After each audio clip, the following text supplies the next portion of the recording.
be found on the school webpage, Facebook, as well as the school board's YouTube channel. Ms. Williams, can I have a roll call, please? Yes, Mr. Paul Alexander. Here.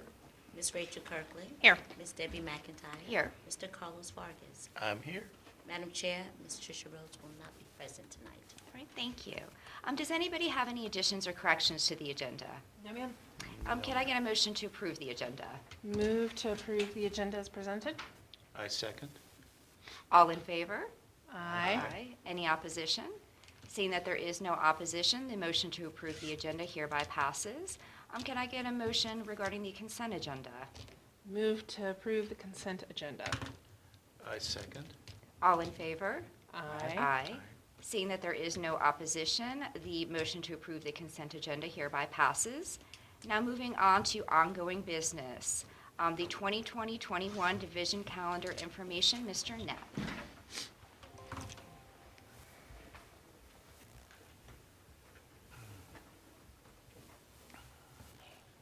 Good evening, Madam Chair, members of the board. I wanted to provide a clarification regarding the two calendar options that the board has been discussing over the past couple of meetings. A question came up regarding the number of teacher contract days or report days during each of those two options.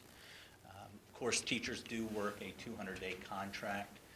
In calendar or option A, there are 192 report days, 180 with students, and then 12 teacher work days.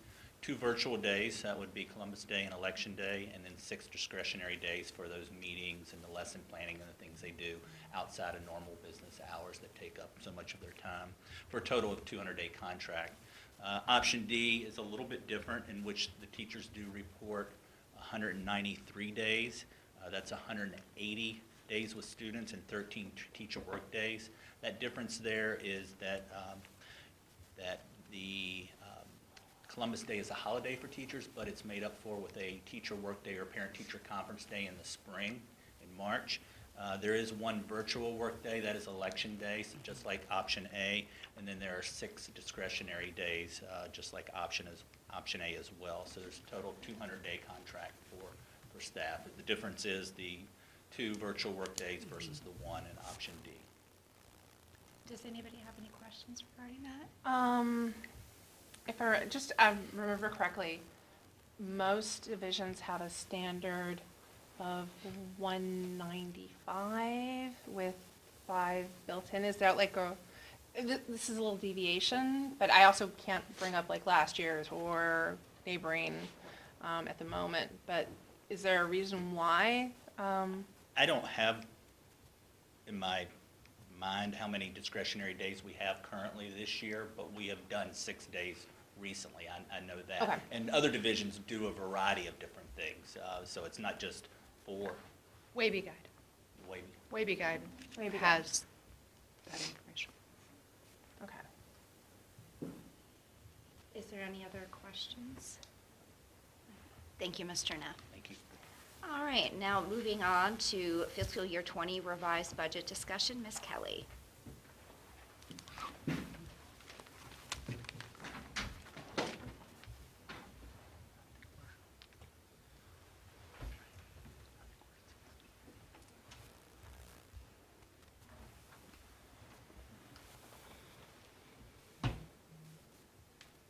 Sorry, Madam Chair. Indulge me for just one moment.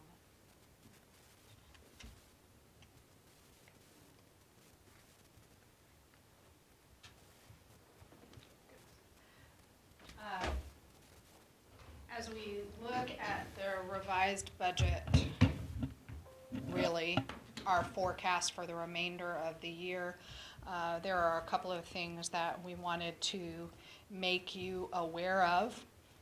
The first is that we have received information from our auditors that we don't require any adjusting entries to the information that we sent to them, so we're very pleased with that. I have not looked through the document that we received yet to see if there are any comments, material weaknesses for the school division, but I'm thinking that since there were no adjustments needed, that there would not be. However, I also did want to address the amount of the return to the city. Based on the audited numbers, we would need to return $1,434.74 from the capital fund. You'll recall that we put their money in two places, and we would need to return $522,812.88 from the general fund, for a total just short of $525,000. This money we had saved in the past to use for capital expenditures and unexpected items. We've been told by the city government that they will be responsible for maintaining that rainy day fund. And we wanted to make you aware of some rain that is occurring. At this point in time, our maintenance lines have nearly been spent for the entire year. We've run into some significant issues. One of those issues is the $25,000 that was spent in air conditioning units for this building. However, according to a conversation with Dr. McDade this morning, Laszlo Palko, the city manager, has indicated that the city would potentially be giving us some money back for that, so that's good to hear. However, we do have a failure in the upper water coil in our cooling tower at Cougar. The cost of that failure could be as much as $100,000 in order to replace. So just things to be aware of.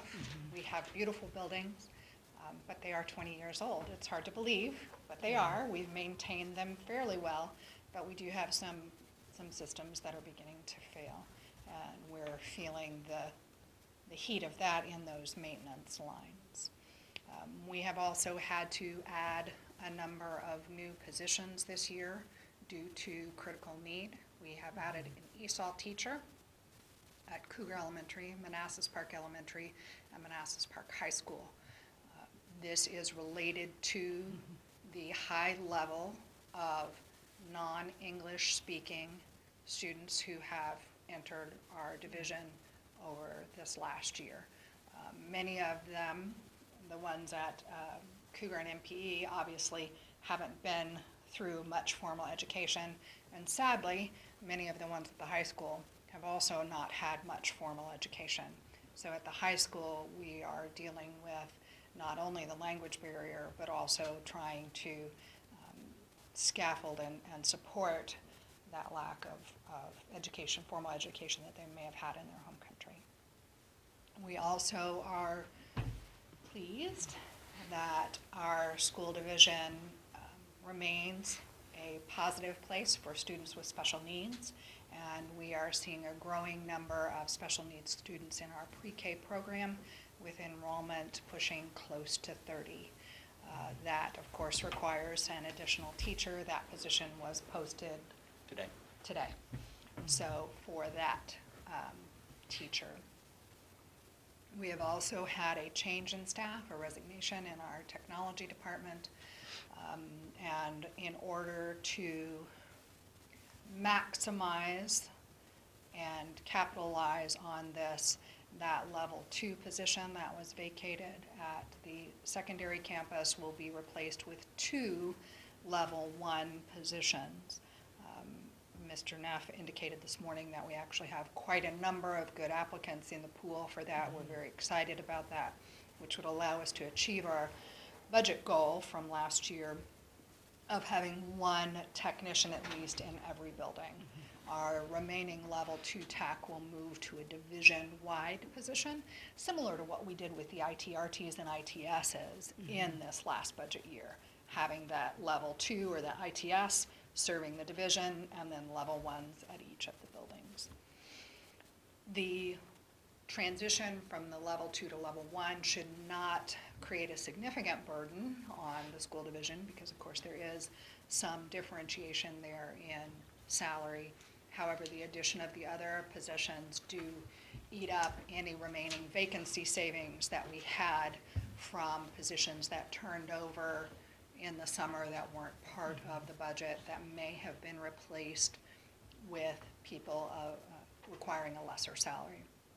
Of course, we don't exclude staff from hiring someone who might have a higher salary, and we have done in some cases. But we did still have some turnover savings remaining, but a lot of that is going to be eaten up by those other 4 positions. We also, I believe was mentioned before, did not receive the school security grant, so we are not going to expend those funds. However, we do have the portion that we had as matching funds available, and we'll find a strategic use for those funds related to security. Of course, the vestibule that we were looking at was approximately $250,000 to $500,000, so that's something that we didn't think we would be able to do, and now without that fund balance, definitely cannot do at this point in time. We'll continue looking at the forecast for the remainder of the year, looking at what our student enrollment does, estimating the extended salaries of the staff that we have right now. We do have a few positions that are vacant, the ones that I've mentioned, and a handful of bus drivers. I believe our food services turnovers have been filled. So we're looking pretty good, other than those turnover positions. And I think we will be okay as we move forward for this year. I don't think there'll be a whole lot of fluctuation other than that one grant that we did not receive for the $100,000.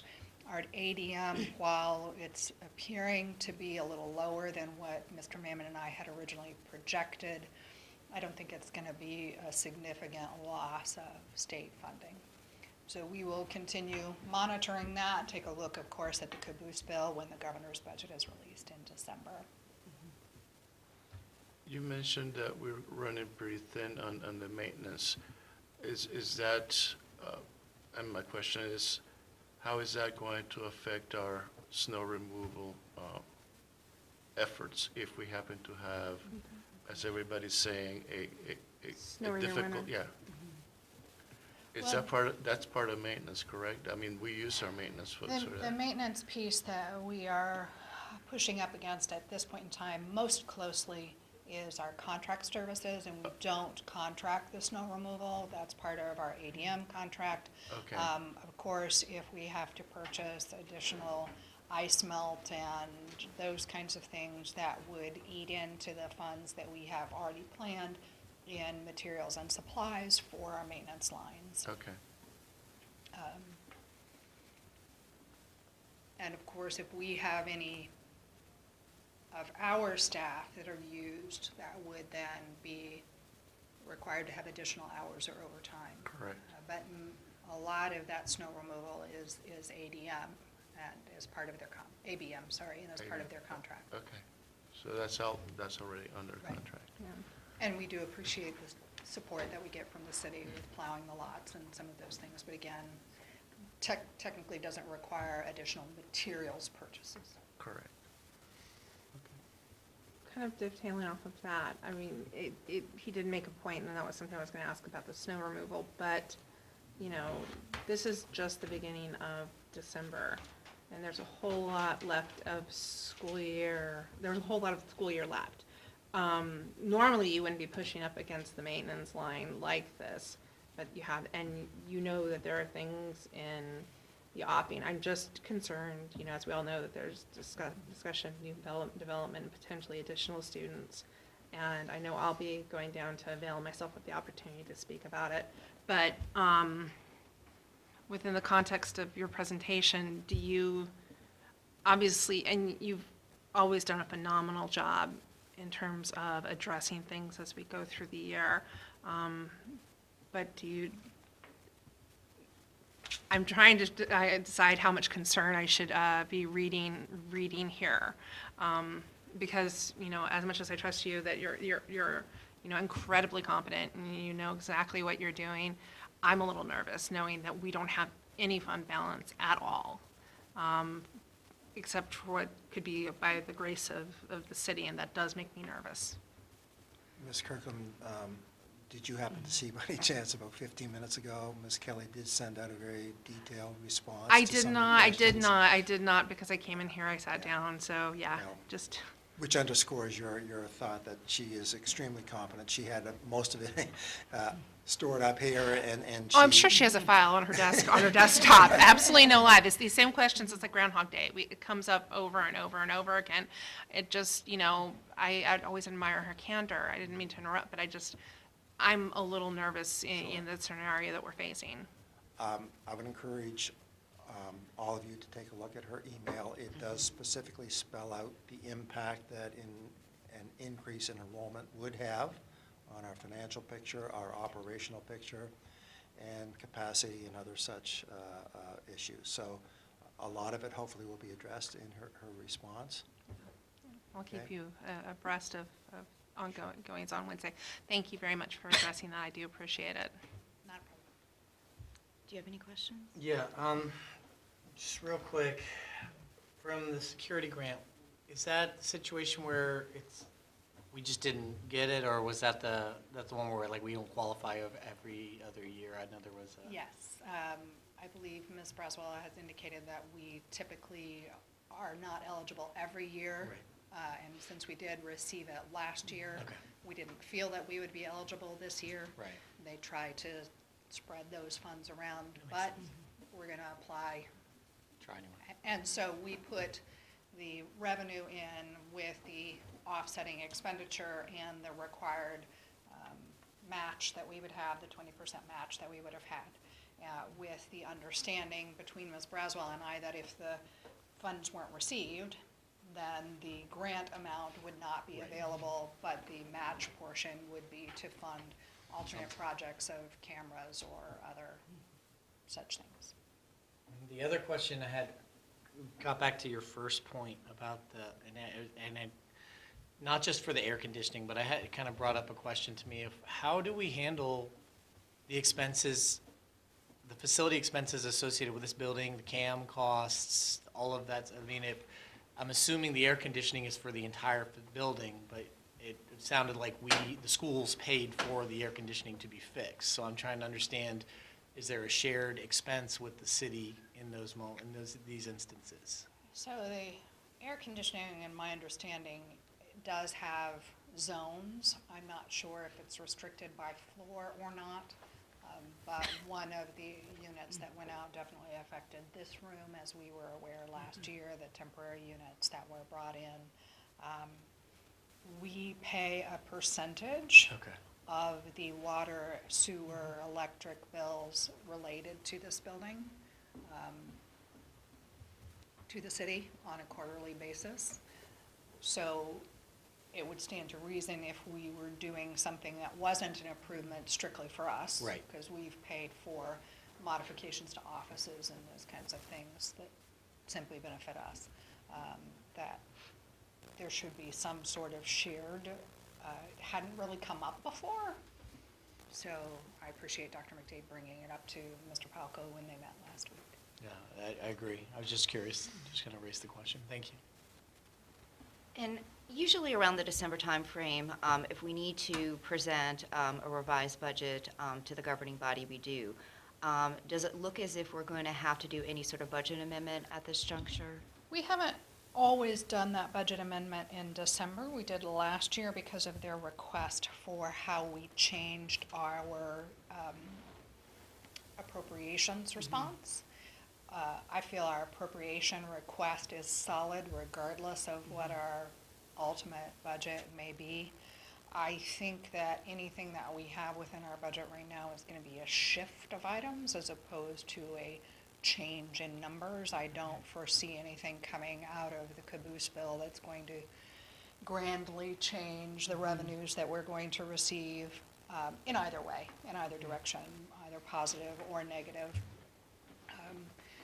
Without a change greater than 1%, we're not required to have a public hearing, and if we're really just moving things internally, I don't know that there's a need to formally adopt nor present said budget as the governing body approves our number in total.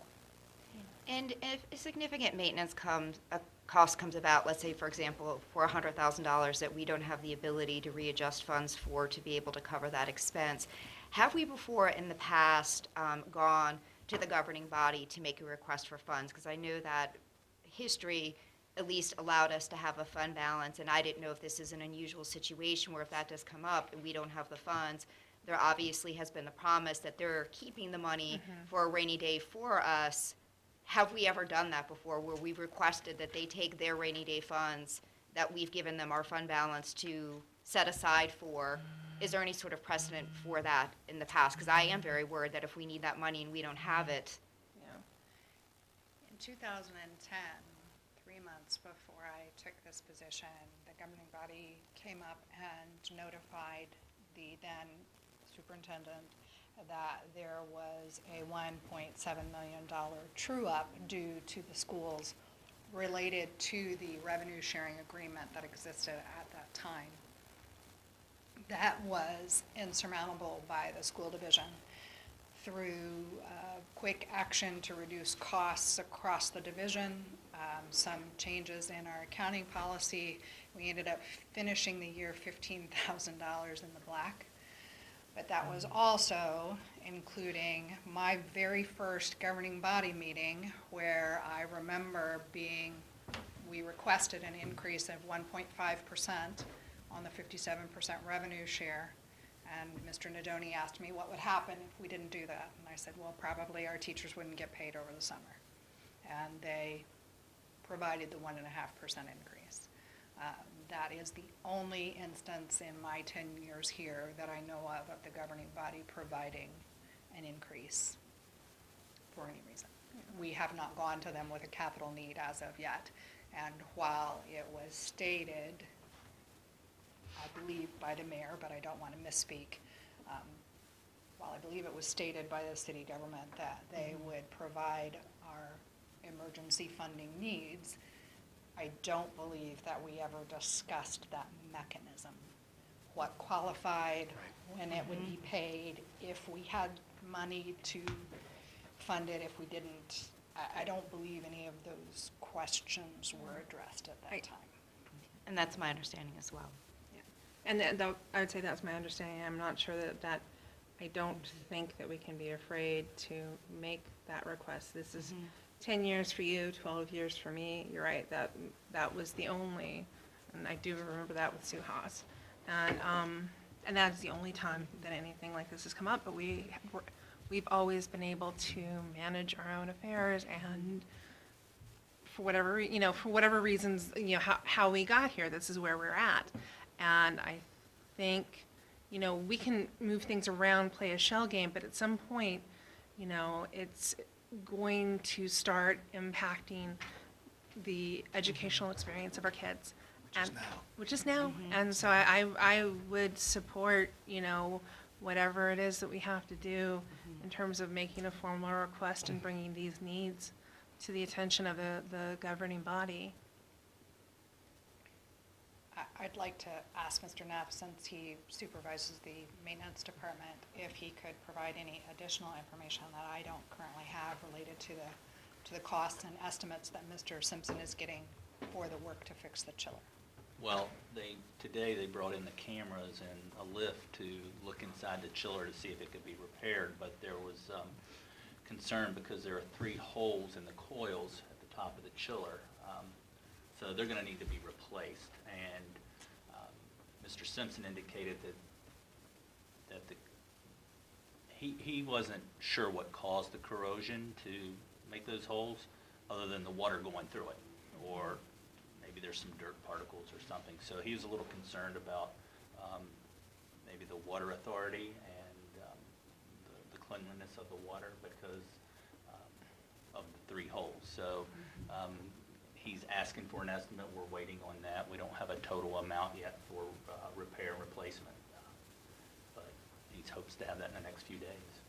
And how quickly does that need to be done? Is this something that could be put off, or is it something that is more of an immediate need? Well, I believe that you're talking about the heating of the building. The chiller, yeah. So I don't believe it can be put off. I mean, that was kind of Right. an answer that I wanted you to be able to state I'm out not loud. an AC Sometimes you guy already by know any the answer means. to a question, but I wanted you to be able to Yes, ma'am. have that on the record in No, terms of the, We will Yeah. be singing Frosty the Snowman I was very gonna say, soon, like, yes. so chiller, you said chiller, but it's the heating, or is it both? I think it's both. So there's no good time. But a 2-week period when it'd be okay, in the fall of the year. But other than that, you have to heat the buildings or cool the buildings. Okay. and when do we anticipate having those estimates back? In the next few days. Okay. Because my concern obviously would be, is it being an emergency type of situation where if we don't have the funds, I'd like to be notified immediately so that we can go to the governing body and request those funds, because we were specifically told that should an emergency arise, they are keeping our fund balance in their rainy day fund. We need to request those monies if we do not have the ability to come up with that money in a different format. Absolutely. And I will do that. I appreciate Yeah, I that, thank you. absolutely will do that. Let you know immediately. Any other questions or comments? I just have a question real quick.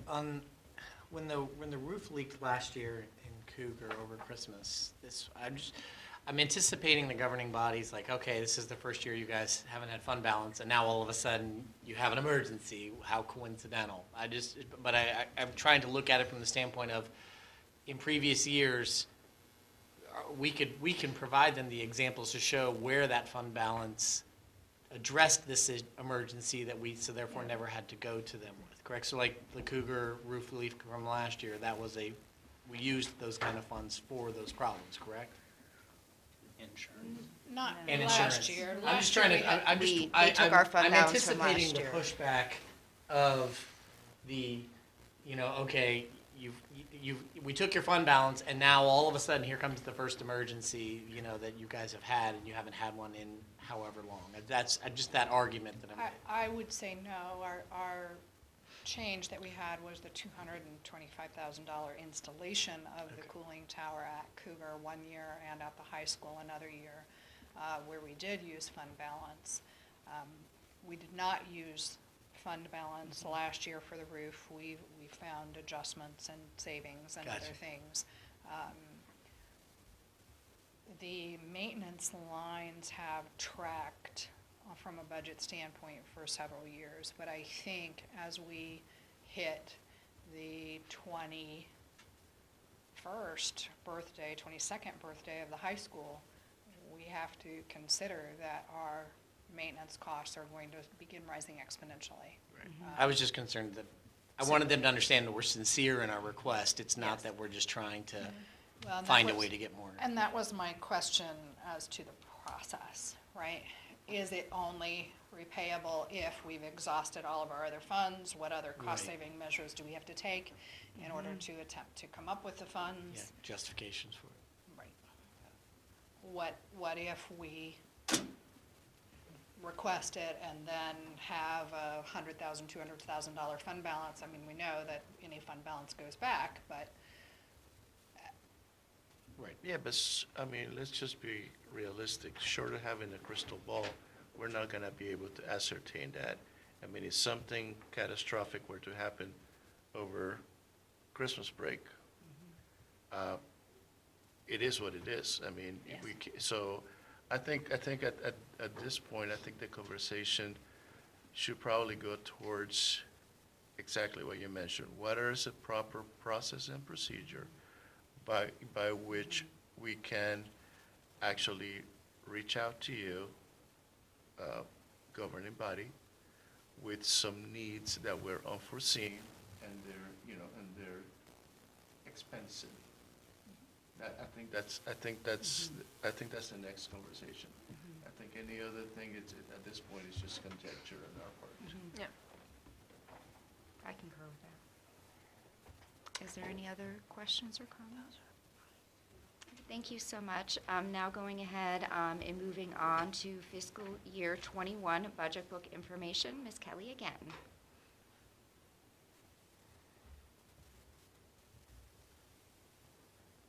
you received this document, which is a selection of 24 pages from the superintendent's proposed budget book, or the beginnings of it at least. it contained sections of or portions of the financial section of the book, as well as the informational section. Within the financial section, we borrowed the idea from another school division of providing a summary of instructional and student support programs. We did change this to make it our own. It was listed alphabetically in the other division's document. We've listed it a little bit more programmatically, beginning with general instruction and moving to more specialized items. We believe that this will help bridge some of the gap between the ASBO requirements for the budget and the GFOA best practices. Again, the ASBO is really talking more about presenting the information after the fact, and the GFOA is talking about how you develop that information, and wanting to be able to tie truly and better our dollars spent to our programs. So this gives us that beginning place of, well, these are the programs that we provide, and this is the work that we do for our students.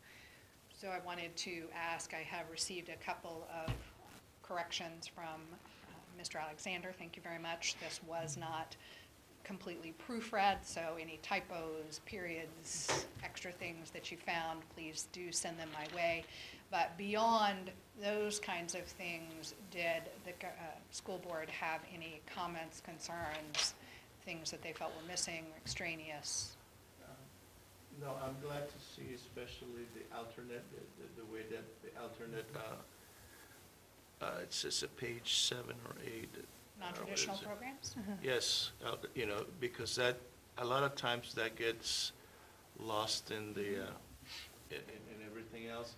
And the only comment that I had in this particular section was, were we going to with career or technical education, and you say STEM separate.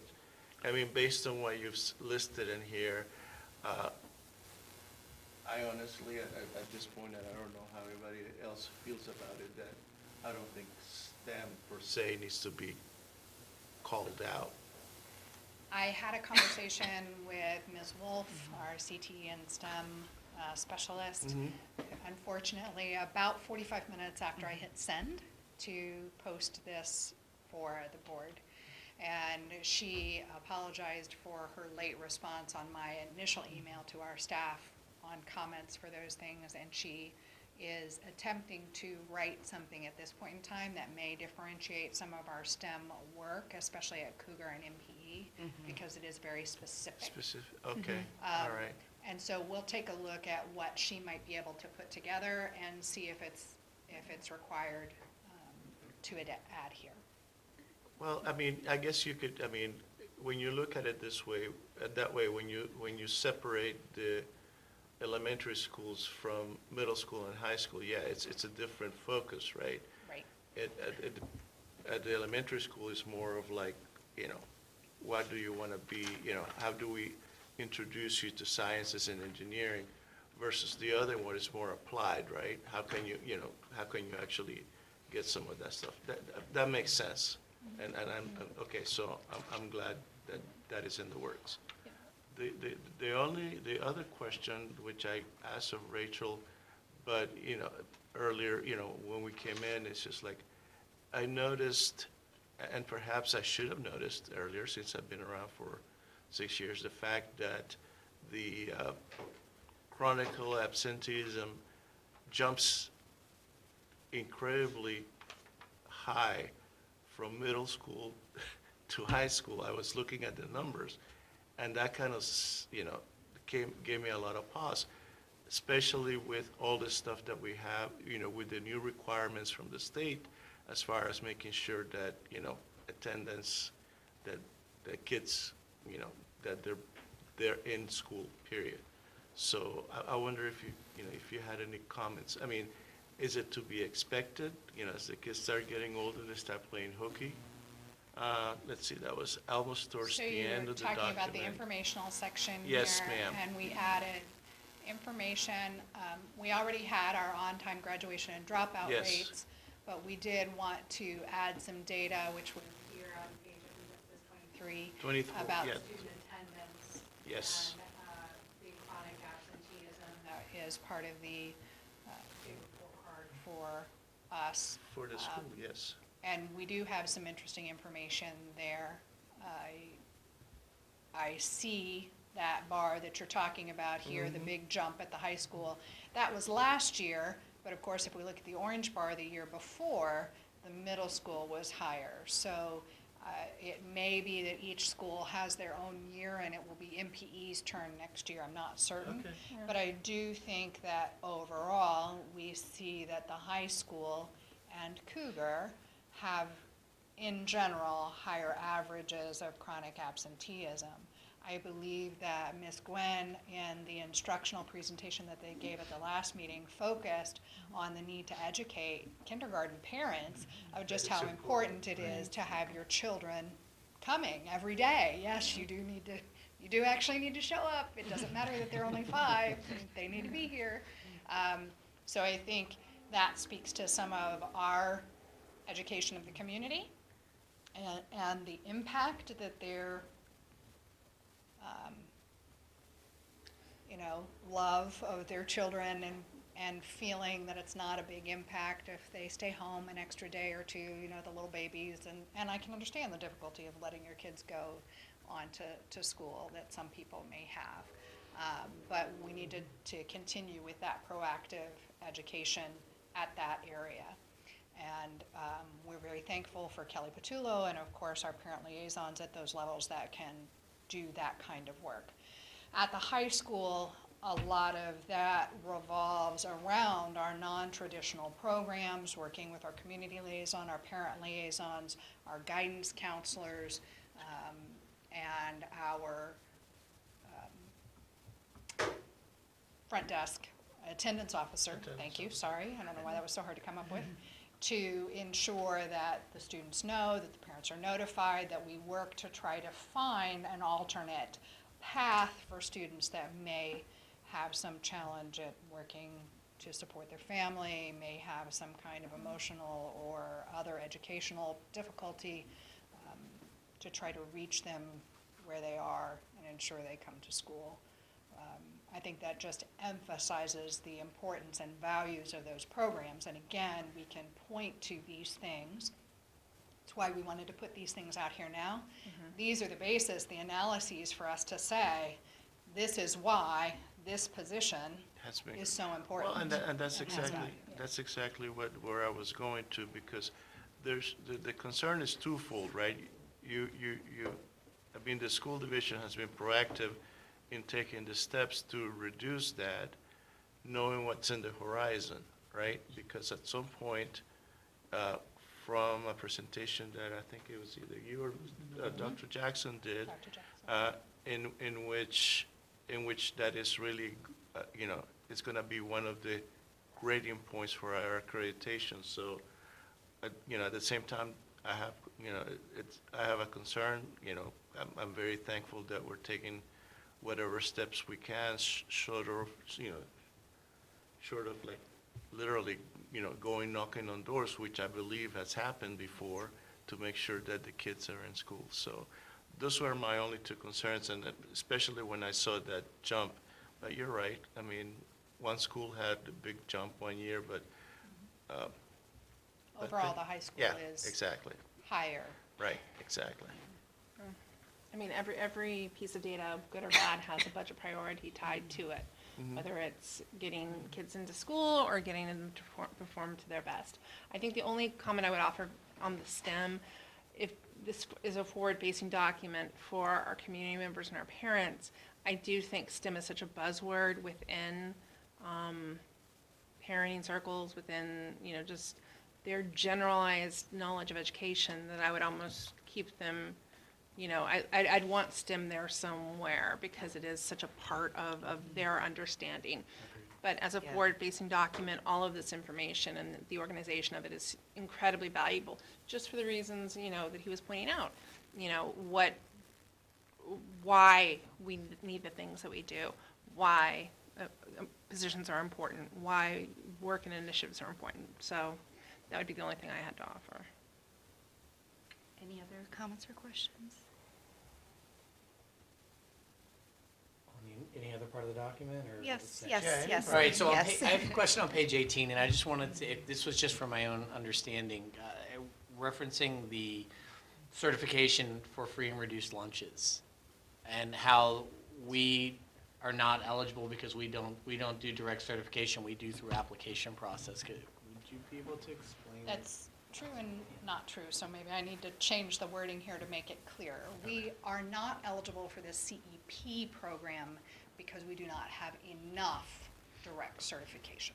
Gotcha, okay. So there is a statewide program that is benefiting certain schools that have exceptionally high poverty ratios.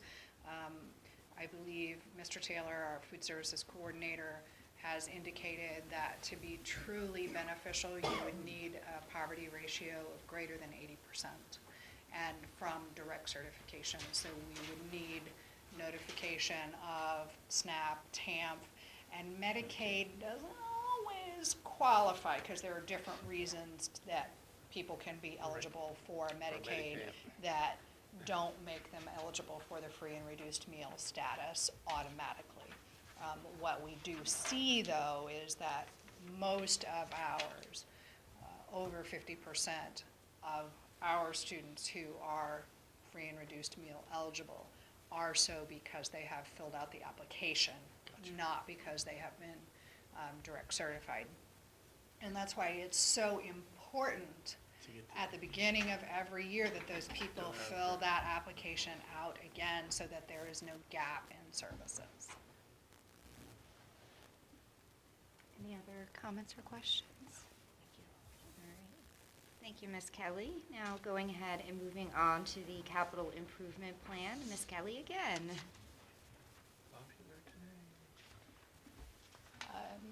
I have changed the wording on this document to say adopted for once it is, and I wanted to point out a few changes in working through the revised or our forecast for this year, as well as updating the audit and working with Mrs. Amy Stoffregan on all of our fixed assets. I have made 2 changes to this document. The first is on the budget summary for FY21, and it relates to a single number. The bus replacement cost for FY21 was listed at $325,000. We kind of put that in as a benchmark for every year. We believe, again, that updating and continually trying to, update and confirm our data, that the best use of funds for next year would be the replacement of 2 special needs buses, as well as the replacement of 1 van. That information is then supported later in the document with the transportation data here. You can see that this 7-passenger van had an age of 9 years at the beginning of this school year, and at that time, close to 100,000 miles. So it will obviously be well over that 100,000 mark by the time summer comes around. And then the 2 special need buses both have met their 15-year mark yesterday, and both have well over 100,000 miles on them. So those would be the 3 items that we would look at replacing either at the end of the year, beginning of next year time frame, so sometime in 2020. We probably should have replaced, if we use an 8-year cycle, which would be 3 years longer than depreciation, which is the same as what we have for the buses, 15 years compared to a 12-year depreciation, then we should have probably replaced that van here this last year. But we did not. So those are the only 2 changes that I have made to this document that we would ask you to approve at your regular meeting in 2 weeks with no public comment and no other comments received from the school board or anyone else. We felt that the rest of the plan was fairly sound.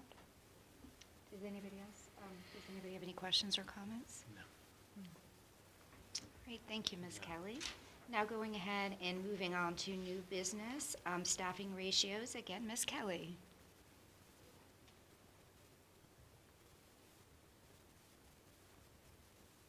just want to actually get to do a little presentation. So today we'd like to talk about staffing targets. Most people think of them as staffing ratios, but we want to try to use the word of targets. This relates to, of course, our strategic plan and is part of the GFOA best practice in budgeting for schools. GFOA asks that we plan and prepare to establish a partnership between finance and instruction. We meet weekly to talk about budget and concerns related to finance and instruction, and more if we need to. Analyze current levels of student learning. All of our instructional updates have shown that analysis, as well as the individual school-based action plans. We have our communication strategy, obviously our school board meetings, our staff meetings, our budget hearing, and the budget book. I think we've developed a sound communication policy for our budget. And then we have to develop our principles and policies that guide the budget process. So this would be one of those principles that we use, the targets that we set for our beginning discussions related to staffing in the building. A couple of critical terms and phrases that we want to remind you of. At MPCS, our 4 buildings are divided by grade as shown. The state defines elementary as grades K through 7 and secondary as grades 8 through 12. So as we see references in state code to elementary, we need to remember that that crosses into a portion of the middle school, and secondary begins there in the 8th grade. Another piece are their FTEs. FTEs is full-time equivalent. How many, what's the full-time piece of that job? So if the job requires 200 days at 7.5 hours, but the person only works 3 hours a day, then that's less than 1 FTE. Or if the person accepts the job halfway through the year, then that would again be less than 1 FTE. In some cases in the state code, it talks about 1 FTE up to a certain point, and then another FTE for the next X number or major fraction thereof. So the question is, if 1 FTE is required for every 400 or major fraction thereof, we know we would need to add 1 at 400 and a second at 800. Do we add a half a time at the major fraction where we get halfway, or do we go ahead and add a full person? Those are some discussions that we need to have. In some cases, you can balance a half need at one building and another by sharing staff. Mr. Ricky Costin is a great example of that. He served as a school counselor at both Cougar and MPE for several years. But in some cases, that is not feasible.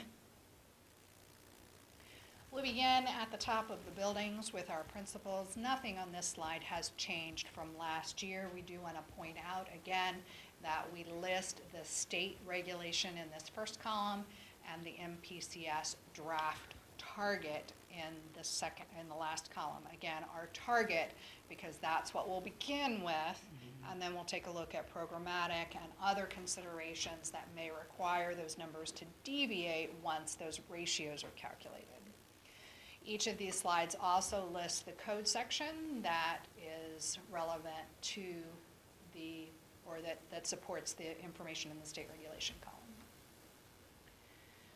For assistant principals, this information was pulled from Forecast 5, which is a program we use and compiles all of the ASERFIN data. The most recent ASERFIN data that was available is from FY18. FY19 information is not yet publicly available. The average number of pupils per AP and the elementary grades was 551 and 415 at the secondary grades. You can see that Manassas Park is marked with a star. We are the gold bars, the dark gold bars. Much higher than all of our neighbors in both categories for students per assistant principal. At this point in time, we're not recommending any deviation from the current draft standards. However, in conversations with the executive team, we have considered many other possibilities to help support our assistant principals. Dean of Discipline, we currently have stipends in some cases for behavioral work.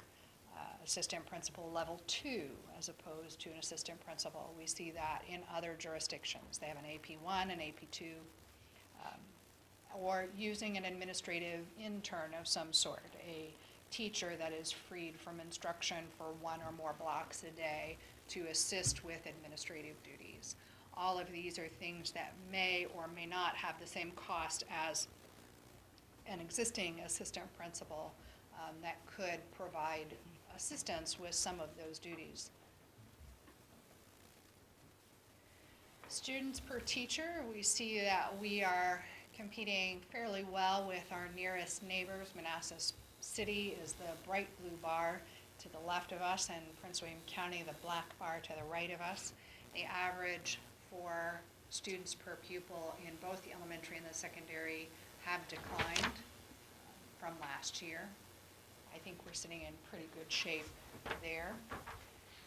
However, we do have to be aware of the K-3 class size reduction program that we participate in. This gives us somewhere between $600,000 and $700,000 each year, provided that we meet these standards. And for this coming year, we will crest the 55% free and reduced for the 3-year average. That is a lag average, and it is only going to increase over time. So for this year, we will have to have a school-wide ratio of 17 to 1, down from 18 to 1, and a maximum class size of 22, down from 23. For that reason, we would recommend a change to our target to divide by 21 for K through 3 and round up for the number of teachers needed, and divide by 22 for 4-5 and round up for those grade levels. Considerations, of course, that K-3 class size reduction funding is very important. We also have to consider what our enrollment changes are throughout the year. If we get too close to those maximums, then we have problems when we have new students enroll. We also have to consider some of the things that we have already implemented. We have one ESOL homeroom in each grade, K1, 2, and 3, sort of 3. 3, 4. That give us the benefit of a certified ESOL teacher while not really adding a separate position, because that is a homeroom position. Dr. Jackson has more information that we can provide at a later date about the benefits and trade-offs of doing that and when that is most appropriate for us to do, with which levels that is most appropriate. But that is something that we can consider as we look at the budget and our various position needs. For 6-8, we have different ratios for the middle school here. Notice that we have students by grade divided by 3, because that's the number of periods that we have available, divided by 23. We use that similar process for math, but then it's divided by 6 for all other subjects. The reason being that our math and English are double blocked, so they have half as many periods available for students in those classes. Again, enrollment changes are to be considered, and for the middle school, available classrooms is going to be a concern as that large 5th grade moves up into the middle school, and the middle school sees its maximum enrollment thus far. So while overall the division enrollment is increasing, the enrollment at the middle school is not. And we found a slight uptick this year in overall enrollment beyond just the normal cohort movement at the middle school, which was a strange phenomenon. For 9-12, again, we divide by 6 because of the number of periods that teachers are teaching. We have various ratios that are supported by the data that we see right now. This accounts for the fact that not all students take math, not all students may take science, not all students may take English from one of our teachers. A couple of things. We have to consider the use of Virtual Virginia, so we may not have every student taking English, even though every student has to take English every year, right? Because they are using Virtual Virginia, so they don't require one of our teachers. They're monitored separately. We also have to recognize that for math, we used a lower number as the divisor because math for Algebra 1 is double blocked, and this helps us deal with that. It looks at like 109% of the students take math if you run the raw numbers, but that's because of that double block scenario. We also need to be aware of the fact that for social studies, we're looking at a slightly lower number than the 24, because all social studies teachers are teaching either social studies or economics and personal finance. We do have 3 teachers that are teaching economics and personal finance. And of course, that can be taught by staff certified in social studies, math, or CTE. We've chosen to use the social studies position. So that's kind of the reason behind some of those numbers. For art, music, and PE, we recommend that we keep the same staffing that we currently have at Cougar and MPE. It meets our target of 5 per 1,000. Both of those schools are currently under 800. The 4 teachers meets that ratio requirement. For the middle school and the high school, I guess I should have changed that to high on the last one. 1 art, 1 music, 2 band at the middle school, and 1 band at the high school. The PE enrollment recognizes the shift at the middle school to PE on the quarter and the increased number of students that they can see using that model. We will have to be aware that, like we have this year, without the addition of another music teacher, we would be required to compensate our music teacher a little bit. We may be required to compensate our PE teacher and our band teachers by a little bit because they would exceed that 200 student threshold.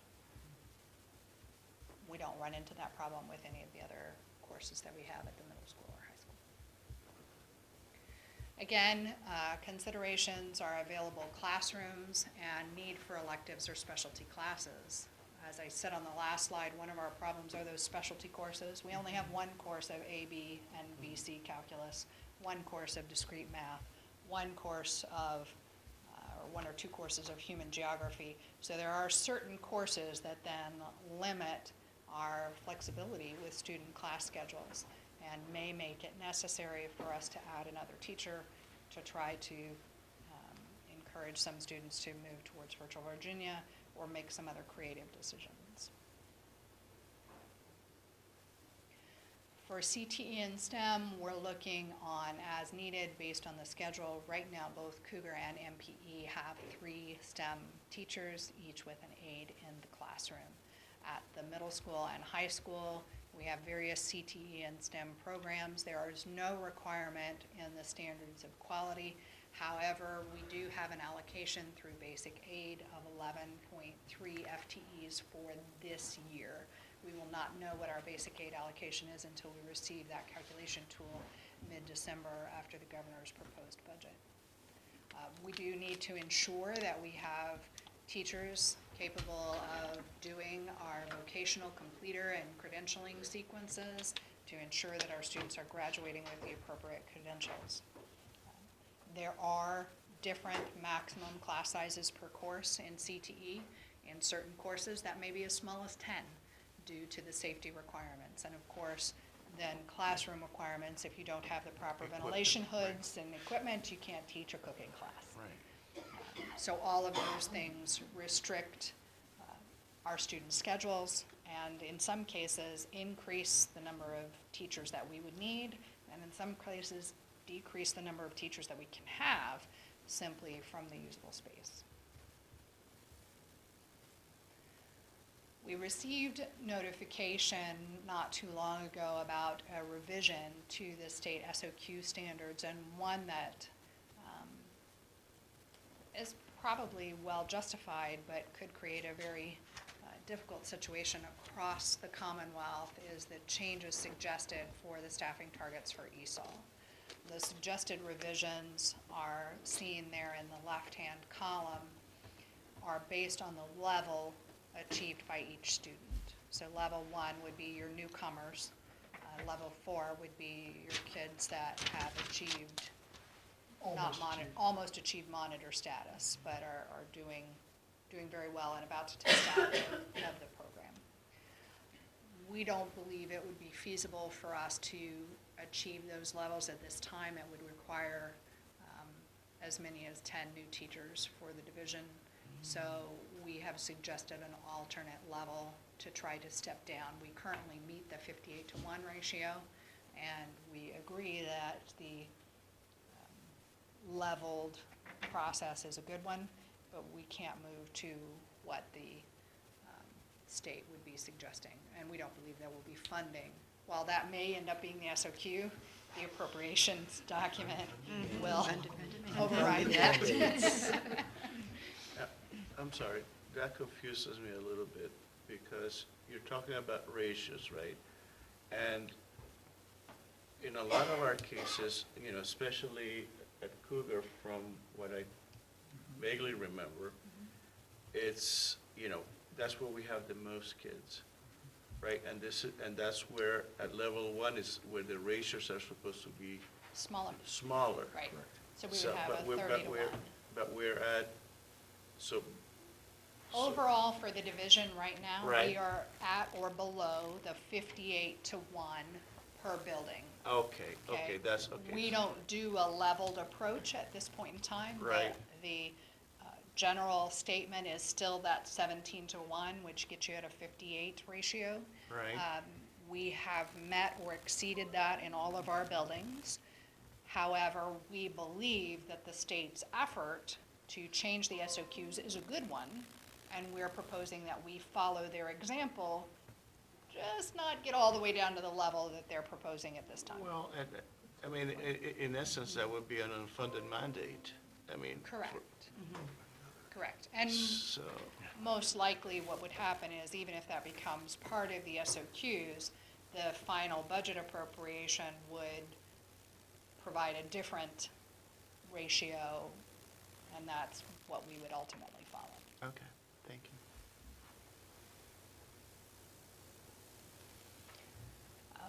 Considerations here, really that enrollment change throughout the school year, how things ebb and flow. Mr. Mammon could, of course, speak, I think, for quite some time about the changes that we see in our ESOL numbers, particularly at the very beginning of the year, and then again in January, when we have some of our more typical enrollment change periods.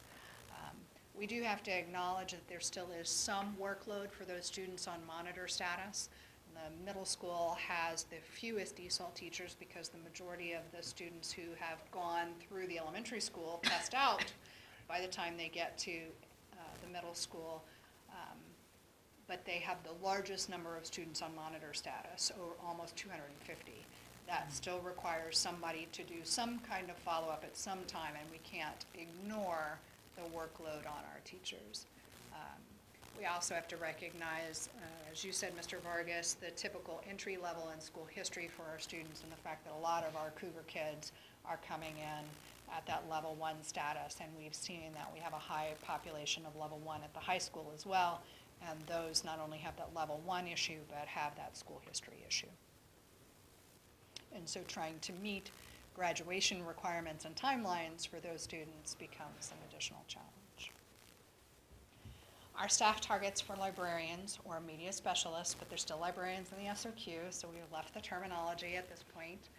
We don't propose any change. We've seen no changes in the SOQ or proposed changes. We believe that we're doing well right now with 1 per building.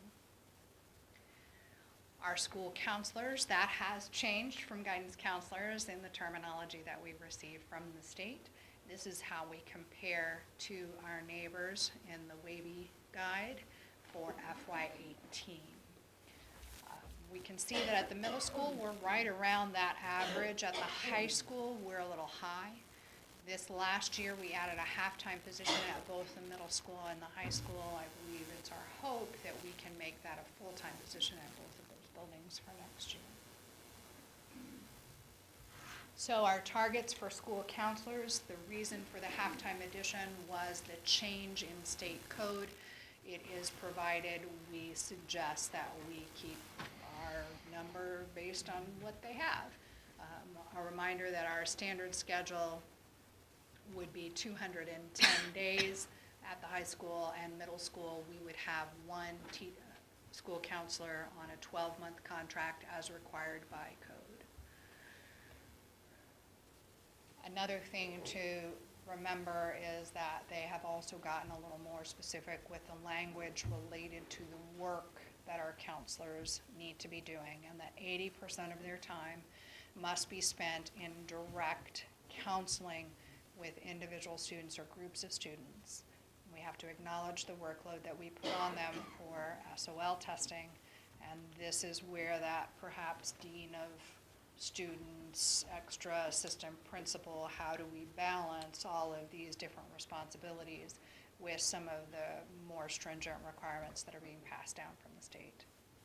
Again, the option to share staff between buildings, as we have done in the past and as we are doing currently, still exists. For technology, the state regulation is similar to ESOL, where it is a total number across the division, and we have the authority to put people where we need them based on need, as long as we are meeting the overall requirement. Our draft target is that we have one ITS for the division and one ITRT per school. That would be no change from what exists this year. And then a level 2 technician per campus and one level 1 technician per campus and one level 1 technician per school. To what it says there, because I can't seem to get it out the right way, sorry. So more of a supervisory, greater understanding of the technology issues at each campus, with one person really focusing on the break fix, replace old mouse, replace the batteries, put a new bulb in the presentation at each of the schools. We'll get close to this year with those 2 hires that I spoke of previously, but not quite all the way there. Yeah, because, I mean, what you mentioned earlier was that it was one level 2 at the Correct. division level, right? So we're still gonna be technically one short from what we're proposing for next year, right? Correct. Okay. But we will be better with having an individual at each building, which we did not have. Right, correct.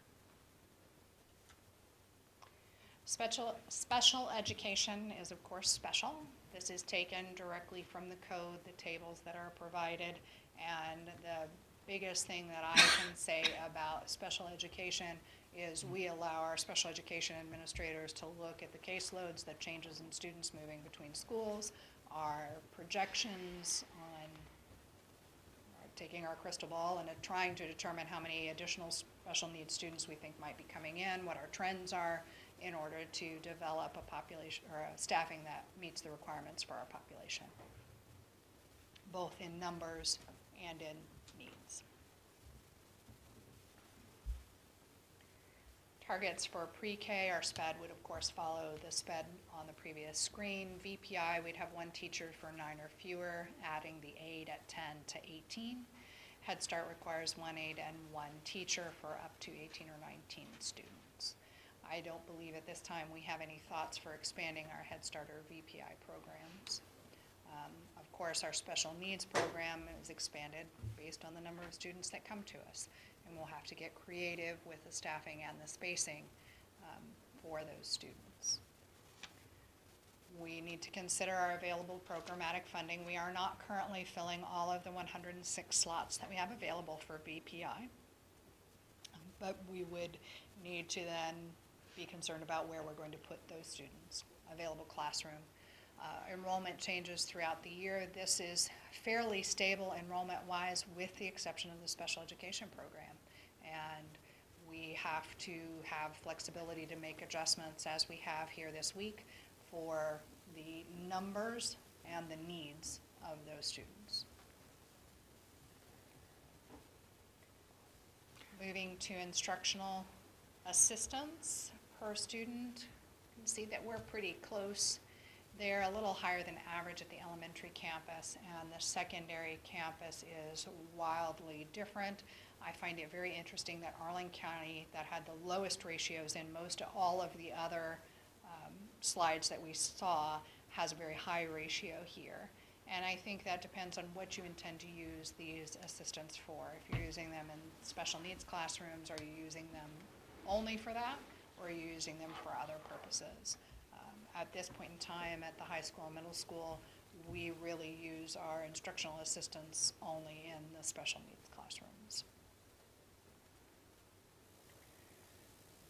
This chart takes a look at our staffing targets, not only of our IAs, but also our clerical staff. The clerical staff is in gold, and the IA staff in the blue. Notice the split in the library, and this is because as we were looking at the code last year, we realized that it calls out a library clerical person at various levels at the middle school and high school. So that is not an instructional assistant, it is called out as a clerical staff, and we made that adjustment this year in their placement on our salary scale.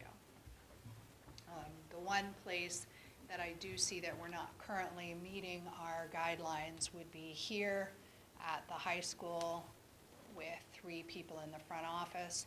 Note that the front office does include our bookkeeper, but we only have one other person than our bookkeeper at the high school front office. And we would continue our STEM IAs at 1 per classroom at CES and MPE. And we do have 1 parent liaison per school. That falls into a clerical role, but it is considered a part-time position.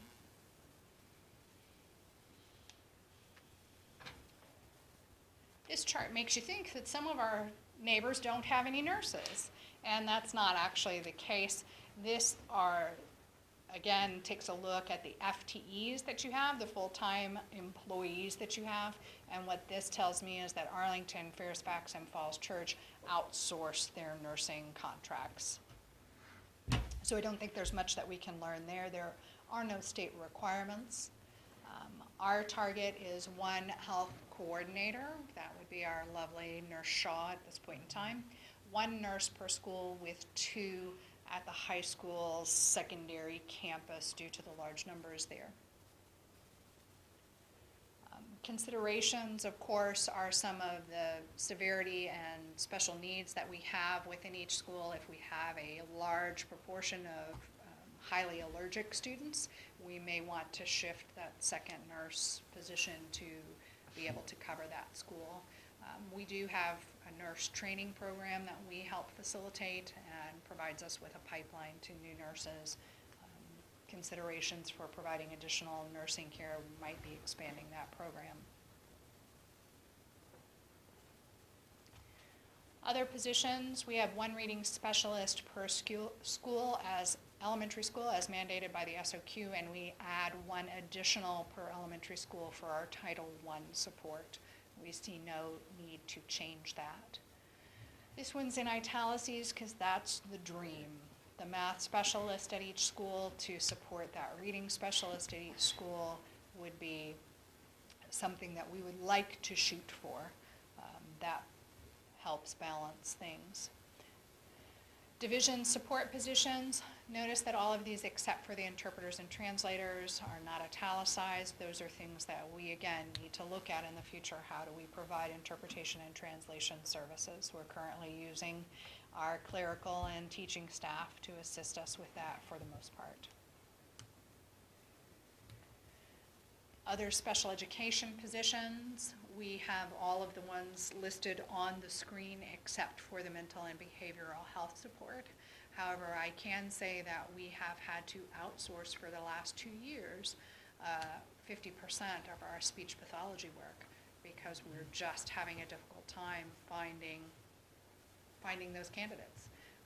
We begin looking for them from the very first career fair that we attend and keep feelers out through various organizations, but that is becoming very challenging to staff.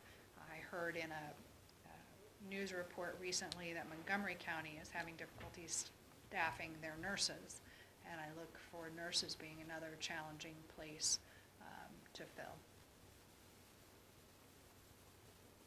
So our next steps, we've already had meetings. Dr. Jackson and myself have been involved with various meetings with the principals to talk about their programmatic needs and the special considerations that they have within their buildings. We're going to take these targets and apply them to our September 30 enrollment for the superintendent's proposed.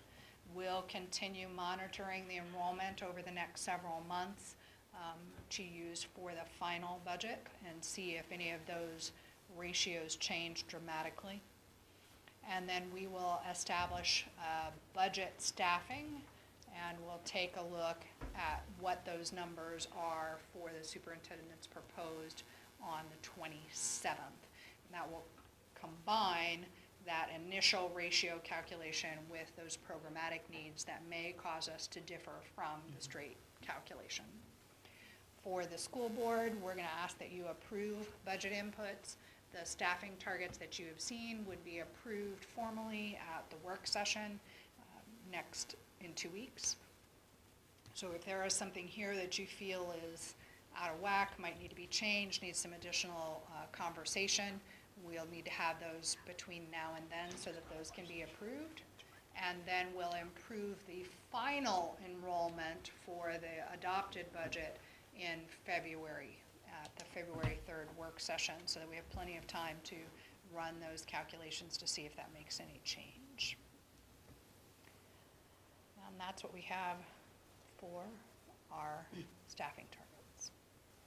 Does anybody have any questions or comments? Not at this time. All right, that is it. Thank you so much, Ms. Kelly. I really appreciate it. And seeing that there is no further new business, moving on to upcoming meetings. We have a regular school board meeting set for Monday, December 16th at 6:59 p.m. right here in the school board meeting room. Seeing that there is no further business, I call this meeting adjourned.